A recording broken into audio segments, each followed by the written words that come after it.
গ্যাস্ট্রিকের সমস্যায় অনেকে ভুগতেছেন না? গ্যাস্ট্রিক আছে না? 1 নাম্বার গ্যাস্ট্রিকের সমস্যায় ভুগতেছেন, এই কাজটা করেন। সেটা কি? সেটা হচ্ছে খাবার আগে একটু কুসুম কুসুম গরম পানিতে দিয়ে দেন, ভিনেগার দেন, দিয়ে খেয়ে নেন দেখবেন, এবং খাওয়ার পরে টক দই খাবেন। আর সকালবেলা পারলে একটু মেথি খাবেন। বিশ্বাস করেন, গ্যাস্ট্রিক অ্যাসিডিটি, যেটাকে হাইপার অ্যাসিডিটি, এটা আল্লাহর রহমতে একদম নাই হয়ে যাবে। এখন আমরা প্রত্যেকে চাই যে আমাদের লাইফটা যাতে খুব প্রোডাক্টিভ হয়, ঠিক না? প্রোডাক্টিভ লাইফের জন্য কয়েকটা ফর্মুলা বলবো, এই কয়েকটা ফর্মুলার সাথে সাথে লিখবো খুব দ্রুত। বলেন তো, ইসলামী দিনটা শুরু হয় কি ফজর থেকে না মাগরিব থেকে? প্রত্যেকটা দিন আমরা শুরু করব মাগরিব থেকে। কি থেকে বলেন তো? মাগরিব। মাগরিব থেকে প্রত্যেকটা দিন শুরু হবে। তার মানে প্রত্যেক দিন মাগরিবের নামাজের পরে রুটিন করব, তারপরের দিন মাগরিব পর্যন্ত রুটিনটা থাকবে প্রত্যেক দিন। দ্বিতীয় হচ্ছে, প্রত্যেক দিন 4 থেকে 5টা ঘন্টা টাইম ব্লক করবো, যে এই টাইম এটা, এই টাইম এটা, এই টাইম এটা পড়বো। এবং মাথায় রাখতে হবে, একটা না পড়বো না, প্রত্যেক ঘন্টায় সর্বোচ্চ 20 মিনিট থেকে 25 মিনিট একটা না পড়বো। এরকম প্রত্যেক ঘন্টায় মিনিমাম 2টা সেকশন, 2টা আলাদা ভাগ করে পড়বো। এবং যখন আমরা পড়বো, পড়ার সময় একটা মৌলিক বুদ্ধি মাথায় রাখবো। সেটা কি? আমরা যখন পড়তেছি না, পড়ার সময় বাম হাতটা মুষ্টি করে ধরেন তো, মুষ্টি করে ধরেন, বাম হাতটা মুষ্টি করে ধরবো। যখন আমরা পড়বো একটা জিনিস, যখন আমি রিভিশন দিব, তখন বাম হাতটা মুষ্টিটা ছেড়ে দিলাম, ডান হাতটা মুষ্টি করে ধরবো। রিভিশন দেওয়ার সময় কোনটা? ডাইন হাত মুষ্টি করে ধরবো রিভিশনের সময়। খেয়াল থাকবে। রাতে ঘুমানোর আগে রিভিশন, সকালে ঘুম থেকে উঠে রিভিশন। প্রত্যেক ঘন্টায় বুক ভরে একটু শ্বাস নেন,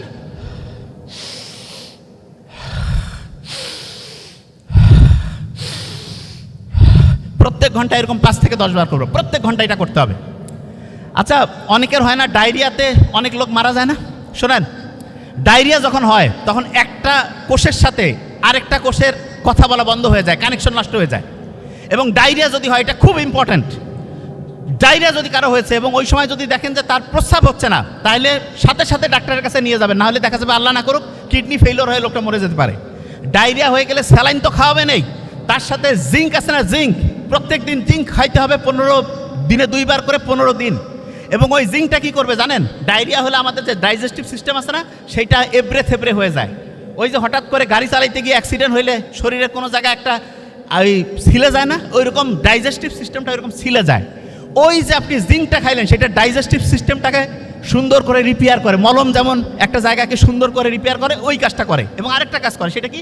সেটা হচ্ছে ওই জিঙ্ক আবার আপনার যে ডাইজেস্টিভ সিস্টেম, সেইখানে পানি ধরে রাখতে সে হেল্প করে। এটা একটা ইম্পর্ট্যান্ট।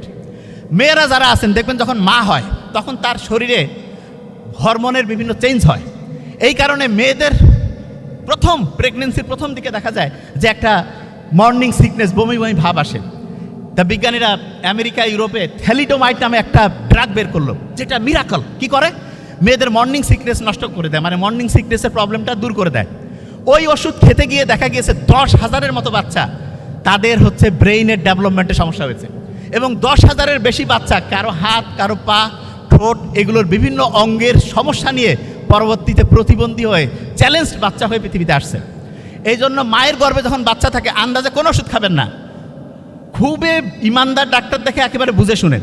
অনেক সময় মায়ের গর্ভে যখন বাচ্চা আসে, তখন দেখা যায় যে ডায়াবেটিস হয়। কি করে?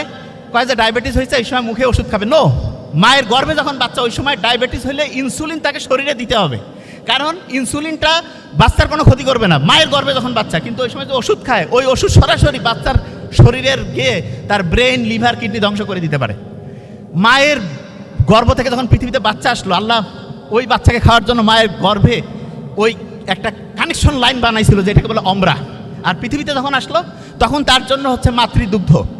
কোনো কারণে কোনো মেয়েরই উচিত না মায়ের দুধ থেকে বাচ্চাকে বঞ্চিত করা। কেন? কারণ ওই দুধের মধ্যে আছে এক রকমের রোগ প্রতিরোধক ইমিউনোগ্লোবুলিন। আর বাজারের যে ফর্মুলা মিল্ক থেকে শুরু করে গরুর দুধ, যা কিছু খাওয়াবেন, কি হবে? ব্রেনের ডেভেলপমেন্টের সমস্যা, রোগ প্রতিরোধ ক্ষমতার সমস্যা, বাচ্চা কান্নাকাটি করবে, অ্যালার্জির সমস্যা। দেখবেন যে ওই বাচ্চা যে আছে, সেই বাচ্চার মায়ের প্রতি যে আন্তরিকতা, সেটাও কমে যাবে। তার মানে আল্লাহ যেটা ন্যাচারালি আমাদের জন্য বানিয়েছেন, অসাধারণ। অনেকের দেখবেন ডায়াবেটিস আছে না, ডায়াবেটিসের রোগী, ভালো করে খেয়াল রাখবেন, তার যদি পায়ের মধ্যে কোনো কাটা ঢুকে, পায়ের মধ্যে কোনো আঘাত ঢুকে, আমরা প্রায় ওয়ার্ডে এরকম রুগী পাই।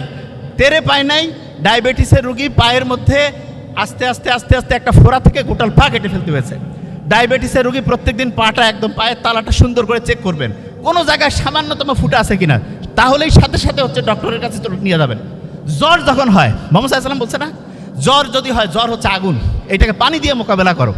বিজ্ঞানীরা এখন দেখতেছে যে কোনো জ্বরের 1 নাম্বার, জ্বর কিন্তু রোগ না, উপসর্গ। এটার 1 নাম্বার ট্রিটমেন্ট হচ্ছে যখনই জ্বর হয়েছে তাকে পানি দিয়ে শরীরটা মুছায় ফেলেন, ঠান্ডা না লাগলে গোসল করায় ফেলেন। লাভটা কি? পানির একটা অসাধারণ বৈশিষ্ট্য হচ্ছে পানি যখন এক জায়গা থেকে আরেক জায়গায় যায়, তাপকে সাথে নিয়ে যায়, তাপকে সাথে নিয়ে যায়। তার মানে আপনি এই যে আমি যে ঘামতেছি, কেন? শরীর থেকে অতিরিক্ত তাপটা বের হয়ে যাচ্ছে। এয়ার কন্ডিশন মেশিন যখন লাগানো থাকে দেখবেন না যে মেশিন থেকে হচ্ছে যে প্রতি মুহূর্তে বাইরে ফোটায় ফোটায় ফোটায় ফোটায় পানি পড়ে, কেন? শরীর যেমন আমাদের ঘামের মাধ্যমে তাপমাত্রা, পানি এক জায়গা থেকে আরেক জায়গায় গেলে তাপকে সাথে নিয়ে যাবে। এয়ার কন্ডিশন মেশিন এরকম বাইরে তাপটাকে নিয়ে গিয়ে ফেলে দিল পানি আকারে, রুমটার মধ্যে যে টেম্পারেচার ওইটা মেনটেন করলো। ঠিক তেমনি করে যে কারো যখন জ্বর হয়েছে সাথে সাথে কি করবেন? শরীরটা একদম সুন্দর করে স্পঞ্জ করে ফেলবেন, পারলে গোসল করা নেবেন যদি ঠান্ডার সমস্যা না থাকে। আরেকটা জিনিস বলে রাখি, অনেকেই লিভারের সমস্যা আছে না, লিভারের মধ্যে চর্বি জমছে, 1 নাম্বার ট্রিটমেন্ট কি সেটা? সেটা হচ্ছে চিনি জাতীয় যত খাবার আছে হারাম, বাতিল, বাতিল করে দেন। বাতিল করে টক দই খান, তার সাথে হচ্ছে ওই যে গ্রিন টি যে আছে সেইটা একটু খান। এবং একটা জিনিস বলে রাখি, গাছের যে ন্যাচারাল যে মধু, সেইটার যে বৈশিষ্ট্য, কেনা মধুর ওই বৈশিষ্ট্য হবে না। গাছের যে ন্যাচারাল মধু সেইটা অ্যান্টিঅক্সিডেন্ট, রোগ প্রতিরোধ ক্ষমতায় ভরপুর, এবং সেইটা আপনার শরীরের গ্লাইসেমিক ইন্ডেক্সটাকে ঠিকভাবে কন্ট্রোল করবে, ডায়াবেটিসের সমস্যা হবে না। কিন্তু দোকানের খাইলে ওইটা আপনার জন্য প্রবলেম করবে। এরপরে ওই যে ঘি আছে না, অনেকে কয় ভাই ঘি খাচ্ছি কাজ কম হচ্ছে। হ্যাঁ, বাড়িতে তৈরি করা যে ঘি সেটা কিভাবে হয় জানেন?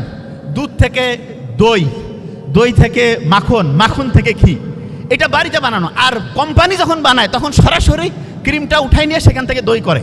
ইন্টারেস্টিং পয়েন্ট, সহজ করে বলি, বাড়িতে বানানো ঘি এইটা 1000 গুণে ভালো যে কোনো কোম্পানির, সারা দুনিয়ার যে কোনো দামি ঘিয়ের চাইতে 1000 গুণে ভালো। কেন? কারণ ওইখানে এমন উপকারী ব্যাকটেরিয়া তৈরি হয় যেটা আমাদের শরীরের রোগ প্রতিরোধ ক্ষমতা বাড়ায় দেয়। গ্যাস্ট্রিকের সমস্যা অনেকে ভুগতেছেন না, গ্যাস্ট্রিক আছে না, 1 নাম্বার গ্যাস্ট্রিকের সমস্যায় ভুগতেছেন, এই কাজটা করেন। সেটা কি? সেটা হচ্ছে খাবার আগে একটু কুসুম কুসুম গরম পানিতে দিয়ে দেন, ভিনেগার দেন, দিয়ে খেয়ে নেন দেখবেন, এবং খাওয়ার পরে টক দই খাবেন। আর সকালবেলা পারলে একটু মেথি খাবেন। বিশ্বাস করেন, গ্যাস্ট্রিক অ্যাসিডিটি যেটাকে হাইপার অ্যাসিডিটি, এটা আল্লাহর রহমতে একদম নাই হয়ে যাবে। দিয়ে দেন, ভিনেগার দেন, দিয়ে খেয়ে নেন দেখবেন, এবং খাওয়ার পরে টক দই খাবেন। আর সকালবেলা পারলে একটু মেথি খাবেন। বিশ্বাস করেন, গ্যাস্ট্রিক অ্যাসিডিটি যেটাকে হাইপার অ্যাসিডিটি, এটা আল্লাহর রহমতে একদম নাই হয়ে যাবে। বনসাই ট্রি কারা দেখছেন? বনসাই ট্রি দেখেন নাই? ছোট্ট একটা জায়গার মধ্যে একটা বড় গাছ, ছোট্ট, ওইটাকে বলে বনসাই ট্রি। আর এই যে বাইরে যে বিশাল বিশাল বৃক্ষরাজি, এই 2 গাছ কিন্তু সেম। যেটা বনসাই ট্রি মানে একটা পটের মধ্যে হয়, একটা বক্সের মধ্যে, রুমের মধ্যে হয়, এইটার বীজ আর ওইটার বীজ সেম। পার্থক্য কি? পার্থক্য হচ্ছে এইটা খুব আরামের মধ্যে ছিল, ব্রয়লার মুরগির মতো ছিল, এই জন্য সে অসাধারণ হইতে পারেনি। আর যে হচ্ছে বাইরে ছিল, রোদ বৃষ্টি ফাইট করছে, তার সাথে লড়াই করছে, সে আস্তে আস্তে আস্তে মহিরূহে হয়ে বিশাল হয়েছে। আপনারা আপনাদের সন্তানদের কি বনসাই ট্রি বানাইতে চান, না বৃক্ষরাজি অসাধারণ কিছু বানাইতে চান? এই কথা কন না কেন? অসাধারণ, অসাধারণ বানাইতে চাইলে কি বাড়িতে একেবারে আরাম করে ওইভাবে মানুষ করবেন, না বাইরে তাকে ফাইট করার জন্য নিজেকে তৈরি করবেন? কিভাবে করবেন? ফাইট করার মতো তাকে বাইরে ফাইট করুক, সে তাহলে আস্তে আস্তে অসাধারণের দিকে যাবে। এই কাজটা আমাদের করতে হবে তো। এবং এটা প্রত্যেকের জিনিস। একদম শেষের দিকে গোল্ড ফিশের নাম শুনছেন? গোল্ড ফিশ, এইটা দেখা যায় গোল্ড ফিশ 9 সেকেন্ড পর্যন্ত একটা জায়গায় ফোকাস করতে পারে। আমরা যারা মানুষ আছে না, মাইক্রোসফট কোম্পানি বের করছে মাত্র 8 সেকেন্ড আমরা ফোকাস করতে পারি। কয় সেকেন্ড? 8 সেকেন্ড। এত ব্রেইনের ক্যাপাসিটি কমছে। কারণটা কি? কারণ হচ্ছে আমরা দেখা যায় অপ্রয়োজনীয় জিনিস নিয়ে মোবাইলে খালি টাইম লস করতেছি, ঝগড়াঝাটি করতেছি। এবং বেশিরভাগ জনের, লাস্ট গল্প বলে শেষ করছি, আমার এক আর্মি অফিসার বন্ধু, তাকে আমি বললাম, দোস্ত তোমার তো ফিটনেসটা ভালো নাই। আমি বলছে, কী বলো? আমি ব্যায়াম করি, আমার তো শরীর অনেক চাঙ্গা, তুমি করছো, আমার ফিটনেস ভালো নাই। তাই বললাম যে দেখো, ফিটনেস মানে শারীরিক ব্যাপারটা শুধু না, ফিটনেসের মেইন শুরু হয় মানসিক থেকে। বলছে কীরকম? আমি বললাম, তুমি দেখতেছি অন্যদের সাথে যে কথায় কথায় গরম হচ্ছ, মেজাজটা বেশিরভাগ সময় দেখি খিটখিটা। বলছে হ্যাঁ দোস্ত, বিভিন্ন প্রেশার হ্যান ত্যান এটার জন্য। আমি বললাম শোনো, ফিজিক্যাল ফিটনেস 20-25, মেন্টাল ফিটনেসটা 75 থেকে 80। মেন্টাল ফিটনেস যদি কারো খারাপ হয় তাহলে তার শারীরিকভাবে সে যে এরকমই থাক, অসাধারণ কিছু করতে পারবে না। মেন্টাল ফিটনেসের 5টা সবচেয়ে খারাপ জিনিস। 1 নম্বরে রাগ। রাগ যদি কেউ হয় তার মেন্টাল ফিটনেস শেষ। মোহাম্মদ সাল্লাল্লাহু আলাইহি ওয়াসাল্লাম হচ্ছে, রাগ হচ্ছে কিসের মতো? আগুনের মতো। আগুন যেমন ভালো মানে ওই যে লোহা টোহা সব ধ্বংস করে দেয়, লাঠি ধ্বংস করে দেয়, ঠিক তেমনি করে ভালো আমলকে ধ্বংস করে দেয় রাগ। রাগ হইলে ব্রেইনের প্রিফ্রন্টাল কর্টেক্স, হিপোক্যাম্পাস কাজ করে না। তখন দেখা যাবে কি, মাথা গরম হয়ে গেছে, একজনকে হঠাৎ করে একটা কথা বলতেন, সারা জীবন এটার জন্য আফসোস। এরপরে দেখবেন অনেক লোক আছে না, অন্যকে খালি দোষারোপ করে যে ভাই এর জন্য হয়নি। এইটা ব্রেইনের জন্য। আরেকটা হচ্ছে যে ফিটনেসের খারাপ জিনিস। অনেকে দেখবেন খালি যে কোনো বিষয় নিয়ে কমপ্লেন করে, এটা খারাপ একটা জিনিস। আরেকটা কি, পড়তে বসতেছে বলতেছে আমি 5 মিনিট একটু মোবাইলে ঘুরে আসি, 10 মিনিট বন্ধুর সাথে গল্প করি, 5 মিনিট একটু আড্ডা দেই, এইটা হচ্ছে ডিস্ট্রাকশন। এইটা ব্রেইনের জন্য, ফিটনেসের জন্য খারাপ। আরেকটা কি, ইগো, অহংকার। অনেকে কয় না, হ্যাঁ ভাই আমি অমুক, ওরটা কেন শুনি লাগবে, ওরটা কেন দেখি লাগবে, এরকম বলে। কিন্তু ইগো, অহংকার, আল্লাহ বলছে অহংকার হচ্ছে আমার চাদর। যে ব্যক্তি অহংকার করে সে আমি আল্লাহর চাদর নিয়ে টানাটানি করে। এইটা থেকে বিরত থাকতে হবে। আমরা যারা এখানে আছে, আমাদের শরীর কি মাটি থেকে তৈরি না? কোথা থেকে তৈরি হয়েছে? মাটি। শোনেন, মাটি দুর্বল হয়েছে, এই জন্য মানুষ দুর্বল হয়েছে। আমরা এখন মাটির থালাতে বাসায় কারা কারা খাই? হাত উঁচু করেন তো। মাটির পাত্রে কারা কারা খাই? 2-4টা, এতগুলোর মধ্যে 2-4টা। Very nice, very nice. আচ্ছা, মাটির হচ্ছে প্লেটে কারা কারা খাই? মাটির ইয়াতে কারা কারা রান্না করি? শুনেন, ব্রেন যদি 1 নাম্বার করতে চান, মাটির সব কিছু করেন। যে ভাই কীরকম? ছোটো বাচ্চাকে মাটিতে গড়াগড়ি করান। এই যে ফর্মুলা মিল্ক যে আছে, এই যে বাজারের যে, ওইটার মধ্যে আয়রন কম থাকে, বাচ্চার রোগ প্রতিরোধ ক্ষমতা কম, ফাইট করতে পারে না, বাচ্চা আস্তে আস্তে ধ্বংসের দিকে আগায় যায়। তাহলে এগুলো থেকে বাঁচার পর থেকে মাটির সাথে যান। প্রত্যেক দিন মাটিতে হাঁটাহাঁটি করেন, বাচ্চাকে মাটিতে ফেলে দেন। অনেকে কোটিপতির ছেলে মেয়ে কয় বাচ্চাকে আমি ননির পুতুল বানাবো, শেষ, বনসাই ট্রি হবে। যদি অসাধারণ বানাইতে চান তাকে বাইরে রাখেন, মাটিতে রাখেন, রোদে রাখেন, বৃষ্টিতে রাখেন, ফাইট করবে, রোগ প্রতিরোধ ক্ষমতা বাড়বে, অসাধারণ বাচ্চা তৈরি হবে। বুঝতে পারছেন? আর সব সময় মুভমেন্টের মধ্যে থাকবেন। মুভমেন্ট হইলে হয় কি, ব্রেন থেকে একটা জিনিস তৈরি হয়, ব্রেন ডিরাইভ নিউরোট্রপিক ফ্যাক্টর। এইটা যখন তৈরি হবে তখন আপনার ব্রেনটা খুশি লাগবে। এই যে যারা বাউল সঙ্গীত আছে না, গাঁজা খায়, গাঁজা খাইলে তার ওইখানে ও একটা আলাদা রাজ্য তৈরি হয়। ওই রাজ্যে সে রাজা, ওই রাজ্যে সে হচ্ছে মন্ত্রী, সে ঘুরতেছে ফিরতেছে, কি করছে, আল্লাহকে উল্টাপাল্টা কথা বলতেছে, পাগলা, মেইন পাগল।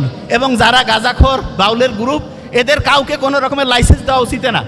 লাইসেন্স পাওয়ার একটা মূল শর্ত, কোনো ড্রাগের সাথে অ্যাডিক্টেড থাকাই যাবে না। এই জিনিসটা সবচেয়ে গুরুত্বপূর্ণ, ঠিক আছে? আর স্টুডেন্ট যারা আছো, লাস্ট, তোমাদের জীবনে 3 রকমের বন্ধু পাবা। কিছু বন্ধু হচ্ছে গাছের পাতার মতো, সুসময় আসলো দুঃসময় নাই। কিছু বন্ধু আছে ওই কাণ্ডের মতো, একটু কষ্ট হইলে থাকবে, খুব বেশি কষ্ট হইলে পালাবে। আর কিছু বন্ধু আছে রুট, মূলের মতো। এই বন্ধু কারা? আব্বা আম্মা, ভাই বোন। এরা হচ্ছে তোমার জীবনের সত্যিকারের বন্ধু। এদের সাথে যদি তোমার কানেকশন হয়, তোমার জীবনটা অসাধারণ হবে। Thank you so much. আসসালামু আলাইকুম।